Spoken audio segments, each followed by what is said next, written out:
This video is brought to you by catbeast.com. Design your own custom snapbacks and hats. What up guys, your boy Quake, and thanks to Catbeast for sponsoring this video. This is a website that I use to order my customized hats that I wear always in my pictures and videos on Instagram. It's a great website to get quality hats and the way you want them. Check them out in the description below. What up guys, your boy Quake, and a lot has happened since the 6ix9ine trial has ended. But before we get into that, be sure to follow me on Twitter and on Instagram at QuakeGW. A link is in the description below for both. So where I last left you guys off at was 6ix9ine's driver testifying, and I didn't want to go over every single thing that the defense was saying and what the prosecutors were saying because it was very repetitive and stuff that didn't really matter too much. So let's quickly break down what happened between those days. Basically, the driver, Rivera, who was undocumented, testified that he was arrested by ICE at the end of May 2018 and began cooperating with the government against 9Trey after being released from custody on July 2nd.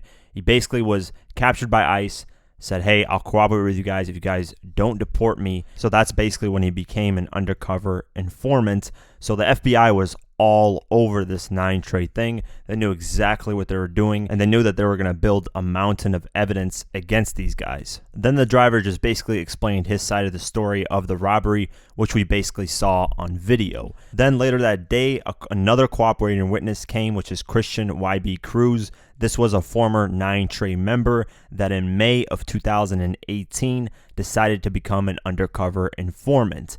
Now, this is crazy because it shows that there were multiple people that were undercover in this whole 9Trey thing and that were deciding to snitch against 9Trey when they got locked up. So when you look at it from far away, 6ix9ine basically just covered his ass by snitching because he knew that there was so much evidence against everybody and that there are already 2 undercover informants in their group while all this was going on. So it kind of makes sense as to why 6ix9ine decided to snitch. But going on, Cruz basically told them that he joined 9Trey around 2015 and admitted to selling heroin, MDMA, and fentanyl. He broke down the structure of 9Trey, explaining that Mel Murder had his own lineup within the gang called Murderville. And since Cruz was an undercover informant in May of 2019, he recorded a number of phone calls with Mel, which were played for the room, including one from the late October 2018, in which Jim Jones called 6ix9ine a clown.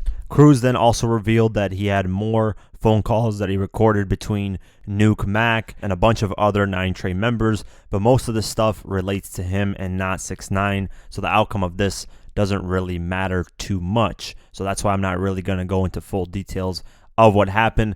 I'm going to remind you guys, I'm going to work on a documentary that covers this whole 6ix9ine thing from everybody that was involved to all the information that came out. So don't worry if I'm not covering it right now. It's just not really relevant to the video. Then in the following days in the trial, the lawyers of the defendants basically said that this whole kidnapping was staged and it was to promote 6ix9ine's career and his music. However, 6ix9ine's lawyer's defense was that how exactly does getting kidnapped enhance 6ix9ine's gangster persona? He said that 6ix9ine would record other people getting robbed to humiliate them. So the lawyers went back and forth about, if it was staged, if it was real.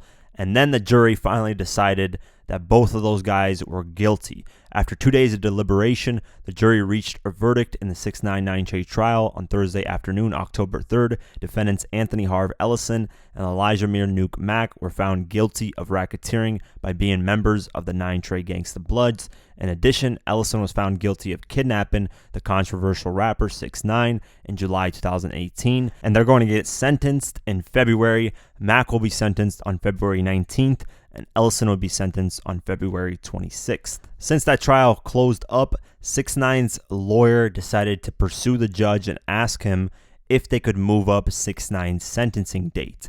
And that finally happened. On October 8th, which was a Tuesday, Judge Paul Engelmeyer agreed to the request to move up the sentencing date for 6ix9ine. The controversial rapper turned cooperating witness Hernandez's fate will be determined on December 18th, 2019 at 10 a.m. Eastern. It was previously set to occur on January 24th, 2020. The sentencing was moved up following a request from Hernandez's legal team. He's ready for the next stage. Hernandez's attorney Lance Larzo told Complex over the weekend. And as everyone is assuming, 6ix9ine's not going to get any additional prison time, so that would mean on December 18, 2019, 6ix9ine would actually get out, which is way earlier than people expected, and it's not the 47 minimum years behind bars. Just 2 days later after this news, TMZ broke some news that a lot of people weren't expecting, but I saw this coming from a mile away. Basically, a record label that used to manage him offered him more than $10 million when he gets out to produce 2 albums for them. The article says a record label is banking on 6ix9ine getting out of prison sooner than later and surviving all the snitching he did because it's investing big bucks on the rapper making music again.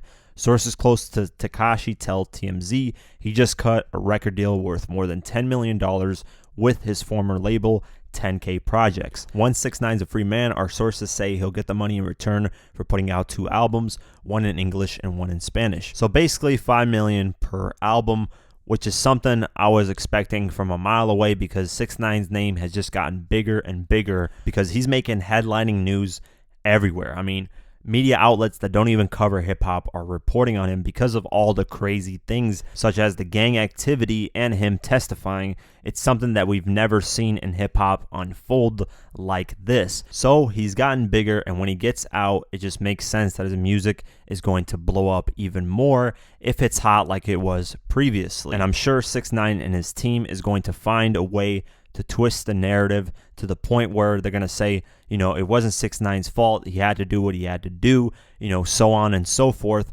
But like I said, I don't think people care at all. Most of the people that listen to hip hop nowadays don't care about if an artist is authentic anymore. Like I'll remind you guys over and over again, you guys let Rick Ross slide in what he was as a person. I remember when 50 was beefing with him in 2009, he said specifically, if you guys let Rick Ross slide with all this bullshit that he's saying and doing that he hasn't done, you know, that leaves the lane open for other people to do so. And well, here's 6ix9ine, here's multiple other rappers that don't actually do what they're rapping about.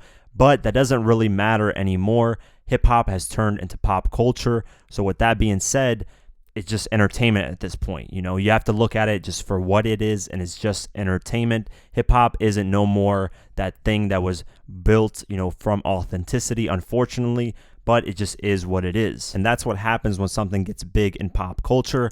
The authenticity of it gets ripped apart and it isn't there anymore. And that's what you're seeing with artists nowadays. The Rick Ross example is this. Rick Ross basically took the real Rick Ross, who's Freeway Rick Ross from Los Angeles. He took his name, you know, talked about the drugs and all that stuff that he pushed and marketed as he did it himself, while the real Rick Ross was locked up and looking at life in prison. Fortunately, he beat his case, he got out of prison, and when he got out of prison, he basically said, what the hell is a rapper doing talking about my life and has taken my name? So Rick Ross, the rapper, took someone's name, didn't admit to it, and on top of that, he got revealed as being a correctional officer. Now, there's nothing wrong with being a correctional officer and providing for your family if he was in a situation where he needed money. That's perfectly fine. My problem is that Rick Ross never admitted to this. Even when a picture came out of him of being a correctional officer, he never admitted to it. It took him, I believe the picture came out in 2008, and it took him till 2013 to reveal and finally admit that, hey, I was this correctional officer, and I did it because, you know, I had to provide for my family. And there's nothing wrong with that. It's just the fact that he hid it, even when it was revealed in public, he just kept denying it, kept denying it, kept denying it. If he came out straightforward and said, listen, I took the Freeway Rick Ross name and just made it my own and twisted it into something that I wanted to do, and admitted that he took that name and said that, hey, I used to be a correctional officer, but it was for this reason, and I had to do it at that time. If he said it like that, I'm guaranteeing that 90% of people would have just been like, okay, that's fine, I'm still going to listen to your music. But it didn't matter. When 50 beefed with them and then Rick Ross slid and nobody really cared, that's when it really opened the gates for anyone to come in hip-hop, even if they're not authentic in what they say. And now you see cases like 6ix9ine. So that's my point, is people don't care anymore. They don't care how authentic you are and what you're saying. They just like the music and they take it as entertainment, and that's exactly what pop culture is. So that's the comparison I use when it comes to this whole 6ix9ine thing. If you're mad at 6ix9ine and saying, hey, I'm never going to listen to his music because of what he did, you should look at other rappers, and see if you listen to them and see how authentic they are, because there's a lot of them out there that are just rapping, saying whatever they want to say, and they're not really about it like that. So just take it for what it is, and what it is just entertainment. Enjoy the music. So with that being said, let me know what you guys think. 6ix9ine, $10 million record deal. Do you think his music is going to pop again? And do you guys think this is going to open a wider lane? And what I mean by that is, now that 6ix9ine is snitched, and if he comes out and his music does good, will that make other rappers want to snitch if they ever get into a situation like this? I believe so. It will happen, but let me know what you guys think in the comments below. With that being said, if you want to support this channel further, you can do so at patreon.com/diverse mentality. For just $1 a month or more, you can help support this channel further. A link is in the description below for that. Like, comment, share, and definitely subscribe. I do videos like this daily on hip-hop news and much more, so definitely subscribe. Follow me on Twitter and on Instagram at QuakeGW. Like us on Facebook, and I'll see you guys in the next one. Peace.